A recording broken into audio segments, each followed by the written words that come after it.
세계 최고의 여행 파트너 센스톡. 요거 센스톡이죠. 아주 간단합니다. 요만한 건데요. 예, 16개국 실시간 쌍방역 통역하고요. 해외 여행뿐만 아니라 쇼핑, 비즈니스 할 때도 외국인과 대화하는데 전혀 불편함이 없고요. 목에 걸어도 부담 없는 아주 이쁩니다. 간편한 조작법으로 누구나 쉽게 활용하고요. 여기로 전화하시면 되고요. 예, 해외에서는 통역기로 활용하고 집에서는 학습기로 공부합니다. 영어, 중국어, 일본어 총 84권의 교재로 공부할 수 있고요. 센스톡 통역기는요, 구글이 전 세계에서 유일하게 공식 인증한 통역 어학기입니다. 1522-1331 이봉규 TV 구독자라고 하시면 특별 할인됩니다. 애국 기업이거든요. 네, 여러분 안녕하십니까? 국민의힘 전당대회가 달아오르고 있는데요. 잡음도 나고 시끄러운 것도 있지만 그래도 우리가 관심을 가져야 되는데, 최고위원에 도전하시는 분 중에 한 분입니다. 이용 의원 모셨습니다. 어서 오십시오. 네, 반갑습니다. 네, 여러분들 얼굴 보시면 알겠지만 이용 의원은 윤석열 대통령의 수행실장 하시고 후보 시절부터 항상 윤석열 대통령 옆에는 이용 의원이 항상 있었습니다. 네네. 호위무사처럼 네. 화면에 항상 여기 옆에서 조용히 네. 있었는데, 네. 그래서 이제 그 국민들이 궁금해했어요. 야, 저분은 나대지를 않고 네. 그 뒤에서 한 발짝 뒤에서 항상 저 가방이나 서류 가지고 네. 탁 전해주고 이렇게 하고 인상 깊었는데, 네네. 윤석열 대통령의 복심 맞죠? 부정하진 않겠습니다. 윤석열 대통령하고는 언제 처음 인연이 된 건가요? 그 전에는 특별한 일은 없고요. 6.29 아마 그때 이제 출마 선언을 하실 때, 네. 출정식 하실 때 제가 그때 잠깐 인사를 좀 드렸고, 네. 그리고 7월 달에 캠퍼스 좀 연락이 왔어요. 네. 예, 우리 다 아시겠지만 장재원 의원이랄지 유상범 의원이랄지 네. 정점식 의원이 다 연락 오셔가지고 수행실장 하면 어떻겠냐라는 말씀을 주셔서 네. 제가 고민도 안 하고 그냥 바로 흔쾌히 제가 하겠다고 좀 말씀드렸습니다. 그렇군요. 그 전부터 인연이 있었던 게 아니고요. 네네. 저희는 어떻게 생각하냐면 그 검찰 시절에서부터 이제 네. 윤석열 대통령이 워낙 또 남자답고 후쾌하고 네네. 술 좋아하고 이래서 진짜 친동생처럼 네네. 있잖아요. 남자들 네네, 친한 맞습니다. 후배들. 네. 그 친한 후배라서 진짜 수행실장 아무나 시키는 거 아니거든요. 네네. 그래서 그런 사이인 줄 알았더니 그 정계에 입문하고선 발탁되신 거네, 말하자면. 네. 그러니까 이게 그 캠프에서도 과연 윤석열 후보 시절 때 수행시장 하면 누가 좋을까라고 고민을 많이 하셨대요. 그렇겠죠. 근데 여러 의원님들도 많이 후보군에 올랐는데 네. 그래도 윤석열 대통령께서 조금 우직하시고 선거하는데 겉모술소나 어떤 돌아가지 않고 좀 우직한 사람이 좀 필요하지 않겠냐. 그러다가 이제 그러면 이 체육인 출신의 이용희가 좀 적합하지 않을까라는 게 좀 전략적으로 좀 맞아떨어진 것 같습니다. 아니 그래 보여요. 네네. 화면에서도 네. 항상 그 뒤에서 그림자처럼 수행하는데 우직하고 진짜 저 사람은 무슨 비밀이든지 죽을 때까지 갈 것 같고 그런 네. 이미지가 나옵니다. 네.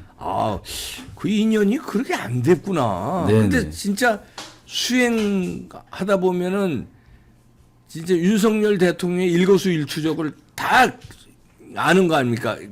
밀착 수행을 하니까. 그렇죠. 네. 왜냐하면 아침 7시에 제가 이제 윤석열 대통령의 집에 집에? 가서 네. 아침 먹고 같이 아침 먹어요? 네네. 네. 아침 먹고 그다음에 또 점심도 같이 하고 나와서 네. 또 저녁하고 집에 들어오면 차에 타도 항상 같이 타고. 항상 같이 타고요. 그렇죠. 옆에서. 예. 누굴 그러니까 만나도 항상 그 옆에 항상 있고. 같이 비공개에도 항상 같이 하고. 행사해도 항상 거기가 있고. 네네. 야, 24시간 자는 시간 빼놓고는 밀착한 그렇죠. 거네요. 제가 10개월 동안 잠은 하루 평균 한 3시간 정도 잔 것 같습니다. 이야. 그 체력도 체육인 출신이라서 진짜 모르시는 분들을 위해서 네. 어떤 체육인이셨는지 말씀해 주세요. 저는 이제 봅슬레이 스켈레톤 봅슬레이 그렇죠. 이제 평창 동계올림픽에서 그래도 불모지했던 이 종목을 예. 금메달과 은메달을 획득을 한 거죠. 예. 그렇죠. 네. 대단했죠 그때. 네. 예. 그러니까 이제 그 윤석열 대통령을 이제 모시는 와중에 예. 이제 언론에서도 이런 개척하는 어떤 힘이 또다시 이제 윤석열 대통령한테 후보 시절에 네. 좀 좀 도움이 되지 않을까라는 어떤 그런 언론도 많이 있었죠. 많이 도움이 됐을 거예요. 네. 왜냐하면 그 누가 그 옆에 있느냐가 그 그림이 네. 상당히 그게 저 이미지 효과가 있어요. 네. 근데 우리 이용 의원은 그 이미지가 굉장히 좋았어요. 체육인 출신이라는 것도 이미지 좋지만 네.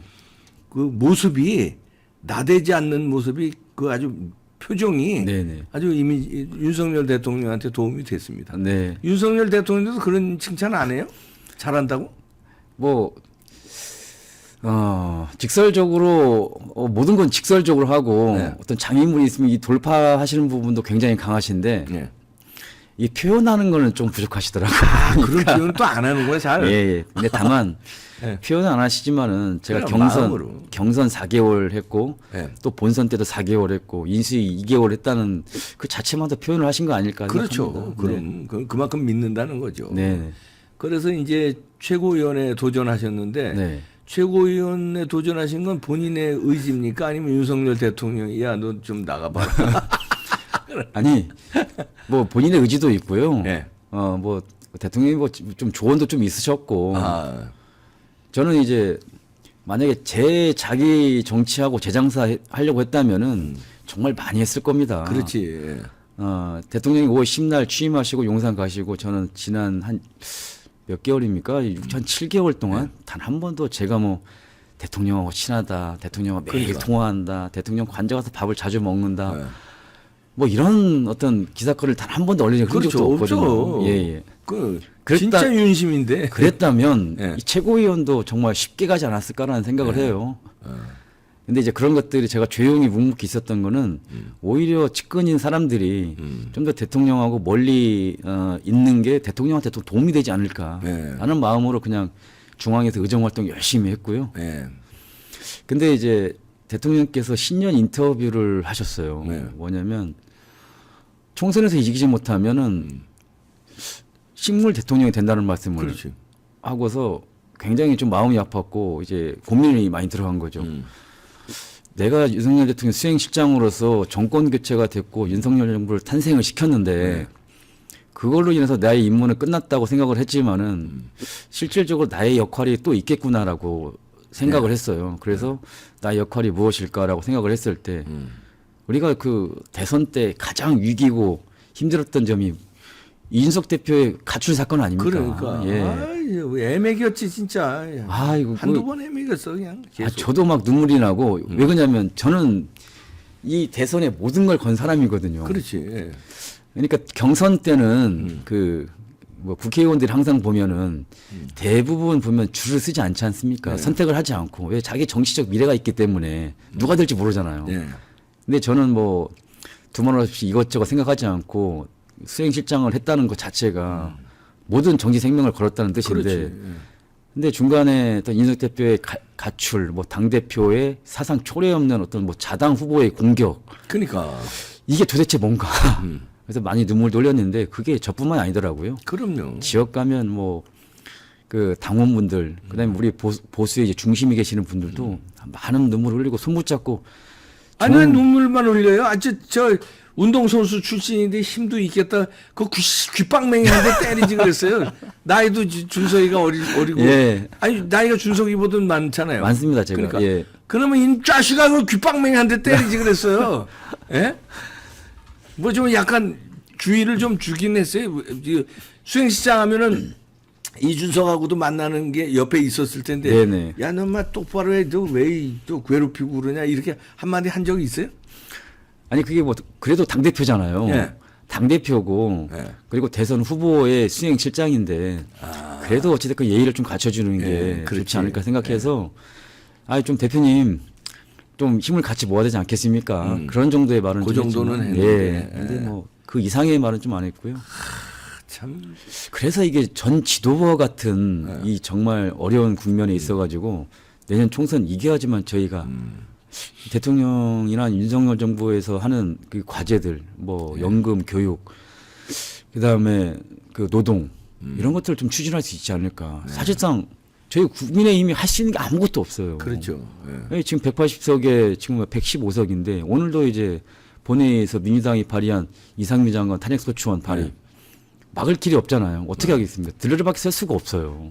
그만큼 총선에서 우리가 과반수를 확보를 해야 윤석열 정부의 동력에 좀 밑받침이 돼주는데 그래서 오직했으면 대통령 스스로가 자기가 총선에 지면 식민 대통령이 된다는 말을 했겠습니까? 그렇죠. 예. 예. 근데 그것을 더 이상 분란이 있으면 안 되거든요. 예, 맞습니다. 예. 그래서 이번에 제가 좀 지도부에 가서 좀 그 대통령실이나 아니면 정부나 아니면 이 조율을 좀 하는 역할, 가교 그렇죠. 역할, 어떻게 보면 축구에서 좀 미드필드 역할을 좀 그렇죠. 제가 하려고 제가 좀 출마하고 그렇죠. 된 겁니다. 윤석열 대통령의 호위무사가 이제 저 절체절명이에요. 저 네. 총선에 네. 총선에 가반 못하면 뭐 식물 대통령 되니까 네. 국힘당의 지도부에 들어가서 네. 최고위원으로서 가교 역할을 해야죠. 네, 네, 그 뭐 지금 절체절명. 네. 그래서 저는 윤석열 대통령이 네. 우리 이용 의원을 가서 최고위원 해라. 저는 그렇게 명령을 했다고 봅니다. 아, 네. 명령했죠? 부정하지 않겠습니다. 예. 그 여러분들도 그거 좀 기억해 주셔야 되고요. 자, 8일, 9일이 여론조사고, 그 10일 날 발표하는데, 네네. 여론조사는 그거죠.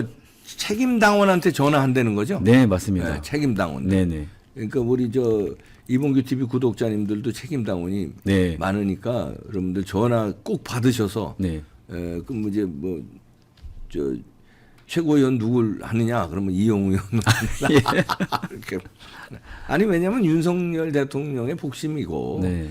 그 다음에 이제 그 윤석열 대통령이 이제 믿고 최고위원에 이렇게 출마하라고 그러면은 그게 절체절명이에요. 네네. 안 되고 이상한 사람들 그 전에 했던 최고위원들 이름 내가 안 될게요. 그건 뭡니까? 그 이준석한테 딸랑딸랑 대던 네. 그 최고위원들 있잖아요. 그 여성들도 있고 아유 그런 사람들 또 되면 안 돼요. 그러면 이준석한테 그때 한 마디도 못 하고 그렇게 얼마나 애를 먹이고 그랬는데 또 최고위원 또 나오더라고 또. 그 배반은 자들 있잖아요. 이준석 똘마니들. 그거 절대 안 됩니다, 그거. 아니 저도 이제 우리 박사님 말씀에 부정하지는 않겠는데요. 이게 전 지도부의 어떤 책임도 이제 있거든요. 그렇지. 어떤 거냐면 전 지도부도 선출직입니다. 예, 선출직이잖아요, 전 예, 지도부에. 예. 그러면 전 지도부도 마찬가지로 당원이 뽑아준 거예요. 예. 그러면 당원의 어떤 뽑아준 사람들 선출직이 스스로 그것을 직을 내던지고 나갔다는 것은 당원을 이렇게 무시한 거거든요. 그렇지. 예. 근데 먼저 출마 여부에 대해서 당원들께 먼저 사과를 드리고 출마 여부를 당원들한테 한번 구애를 하고 출마를 해야 되는데 또다시 어떤 의미로 전 출마하는지 모르겠습니다. 이게 참. 그러게 말이에요. 네. 와, 참. 그 사람들 참 자기들 그 욕심으로 그냥 아니 어떤 사람들 얘기 안 할게. 뭐 이준석 하고 그렇게 쉴드 치고 이준석 편들다가 네. 이준석이 당대표 그 징계 먹으니까 네.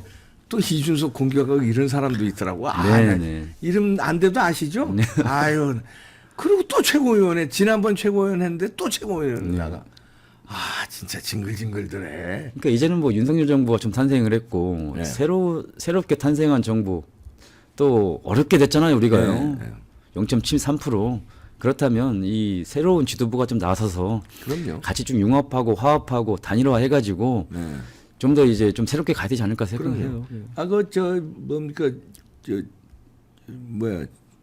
허은아 네. 그다음에 김용태 이런 이준석이 말하자면 측근들은 이번에 다 배제시켜야 됩니다. 그리고 또 있죠. 제가 아까 얘기한 이준석이 딸랑딸랑하다가 그다음에 이준석 징계 먹으니까 비판한다. 이런 사람 안 돼 이제. 우리 새로운 사람으로. 예. 저도 제가 좀 남을 좀 비하하는 거는 조금 이제 적절치 않을 수도 있어요. 근데 그때 가장 또 선거 때 아쉬웠던 점이 이제 허나 이제 의원님께서 수석 대변인이었거든요. 근데 이재명 대표의 어떤 음주운전 사건이 굉장히 컸거든요. 예. 어떻게 보면 하나의 범법자입니다. 살인자고요. 근데 그거에 허은아 대해서 의원이 음주 전과가 있다면서요? 근데 그때 수석 대변인인데 불구하고 그 음주운전 노평을 한 마디도 안 냈다는 겁니다. 왜냐하면 자기가 음주운전 전과가 있으니까. 그렇죠. 이제 그런 분들도 이제 어떻게 보면 컷오프 되지 않고 같이 출마해지고 한다는 것 자체가 우리 그 당원분들 꼭 알아주셔야 돼요. 그런 부분. 네. 그다음에 우리가 윤석열 대통령 되는데 그 아스팔트라고 그러죠. 광화문에서 네. 운동하던 사람들이 네. 추우나 뭐 더우나 얼마나 응원을 했는데요. 네. 윤석열 대통령을 대놓고. 네. 그런데 그 사람들 다 서류 컷오프 시켰더라고요. 아, 예를 들어서 예. 강신업 변호사, 네. 신혜식, 신식 대표 예. 예. 뭐 김세희, 네, 네. 저 컷오프 시키고 그래서 지금 아스팔트가 실망이 많습니다. 그건 어떻게 생각하세요? 아, 뭐 그런 부분에 있어서는 물론 뭐 선관위에서 이제 평가를 했겠지만은 평가의 절차가 또 기준이 좀 어떻게 됐는지 저도 좀 아쉬운 면이 있어요. 왜냐하면 전당대회라는 거는 어느 누구나 참석을 해서 같이 동등한 입장에서 어떤 대결을 펼치는 게 이 기본 철칙이거든요.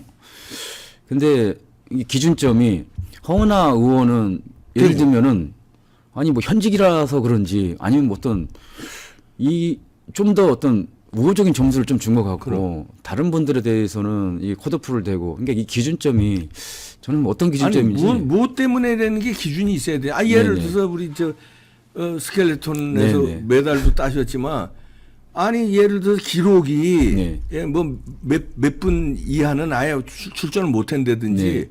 아니면 도핑 테스트에 걸리면 네. 출전 못한다 이런 기준이 있잖아요. 네네. 그냥 야 넌 저 나가지 마 하는 거. 네. 열심히 훈련하고 이랬는데 넌 나가지 마 하면 얼마나 억울하겠습니까? 그렇잖아요. 예선 탈락도 기준이 있어야지. 뛰어보지도 못하고 탈락시킨 거예요. 네. 뛰어보지도 못하고. 그리고 그런 기준점을 명확하게 좀 얘기를 해주는 게 좀 좋지 않을까 그렇죠. 생각을 합니다. 네. 그러면 이제 그분들도 그거에 대해서 수용할지 아니면 수용을 못할지는 그 본인이 판단은 그렇죠. 하지 않을까 봅니다. 이게. 아니 스포츠인에서 네. 정치도 했는데 네. 정치와 스포츠가 저는 그런 게 제일 다른 게 공정과 상식이 스포츠에는 있어. 네.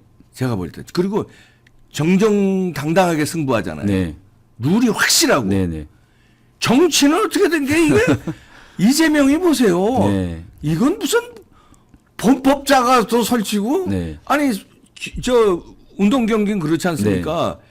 아니 이용 의원이 아무리 잘해서 금메달을 따도 도핑에 걸려서 금메달 박탈이잖아요. 네, 그럼요. 바로 박탈이잖아요. 네네. 그러면 은메달한 사람이 금메달 되는 거 아닙니까? 네네. 이거 확실한데 어떻게 이놈의 정치판은 이렇게 개판입니까? 어떻게 생각하세요? 아니, 저도 같은 마음이고요. 네. 이 정치하고 스포츠는 또 보면은 진심과 이 감동이 없어요. 감동이 없어요. 감동이 없어. 그러니까 제가 지금 요 며칠에 그러니까 집에를 가면은 한 11시에 지금 집을 가거든요. 그러면 우리 와이프가 매일 자는데 네. 목요일만 되면 미스트롯을 봐요. 저도 잠깐 봤거든요. 그거 재밌어. 너무 재밌더라고요. 그 감동이 있어요, 그거는. 그래가지고 야 이게 그러니까 각자의 삶이 다 있는데 네. 어떻게든 무대에서 노래로 자기의 삶을 표현하는 거잖아요. 그러니까. 그건 진심이거든요. 그리고 그러면 그거 선발 절차가요. 공정해요. 그 선발 절차가 막 네. 그냥 컷오프 시키는 게 아니야. 그래서 진심을 표현하면 관중들이 그 진심을 받아들이고 감동을 받거든요. 네. 아, 여기서 인기가 있구나. 근데 정치는 진심도 없고 맞아요. 그 진심에 감동이 없어요. 네. 그러니까 이게 정치가 항상 비난받지 않을까 그러게요. 생각을 하는데 근데 3월 9일만큼은 우리가 진심과 감동이 있었지 않습니까? 그렇지. 네. 아, 예. 그래. 그 대통령께서 윤석열 대통령이 진심으로 국민들에게 호소하고 네. 나라 그렇죠. 바뀌겠다, 나라 잘 되게 하겠다 이런 진심어린 호소를 하면 그리고 3월 9일 날 우리가 국민의 승리 이런 감동이 이게 좀 정치지 않을까 생각해요. 그렇죠. 예. 근데 이번 전당대회를 보면은 다 그 유심이고 다 윤석열 정부의 성공인데 네. 어떤 게 진심이고 어떻게 성공을 시키느냐. 그러게요. 저는 좀 여쭤보고 싶고. 그래요. 그리고 이게 대통령이 어려울 때는 나몰라라 하고 음. 대통령이 필요할 때는 친윤이라고 하고 네. 윤석열 정부의 성공을 또 바란다고 하고 이게 진정성이 이게 떨어지는 겁니다. 그러니까 국민들 감동이 없는 거예요. 그러니까. 네. 아, 앞으로 이용 의원이 최고위원이 돼서 좀 스포츠인의 그 정정당당한 승부로 네네. 최고위도 잘 끌어가는 모습을 봤으면 좋겠네요. 네네. 지금 노력하겠습니다. 고맙습니다. 네.